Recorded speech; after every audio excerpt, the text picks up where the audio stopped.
பிளசன்டான ஒரு ஈவ்னிங். வீட்ல போர் அடிக்குன்னு சின்ன ஒரு அவுட்டிங் போயிட்டு ரோட்டுக்கடை சைடுல வாங்கிட்டு வந்தது தான் இந்த ஜாடி. ஒண்ணு வாங்குனா ஒண்ணு ஃப்ரீன்னு ஒரு குட்டி ஜாடியும் ஃப்ரீயா குடுத்தாங்க.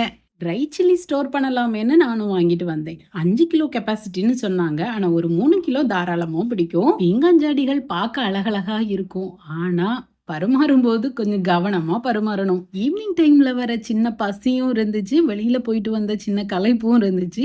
காலையில கிட்ஸுக்கு பேக் பண்ணி குடுத்ததுல மீதி இருந்த ஸ்நாக்ஸும் இருந்துச்சு. ஸ்நாக்ஸையும் எடுத்துக்கிட்டேன். எனக்குன்னு ஒரு கிரீன் டீயும் ரெடி பண்ணிக்கிட்டேன். நேத்து நான் ஷேர் பண்ணியிருந்த லஞ்ச் பாக்ஸ் ரெசிபில இந்த ரெசிபிய பார்த்திருப்பீங்க.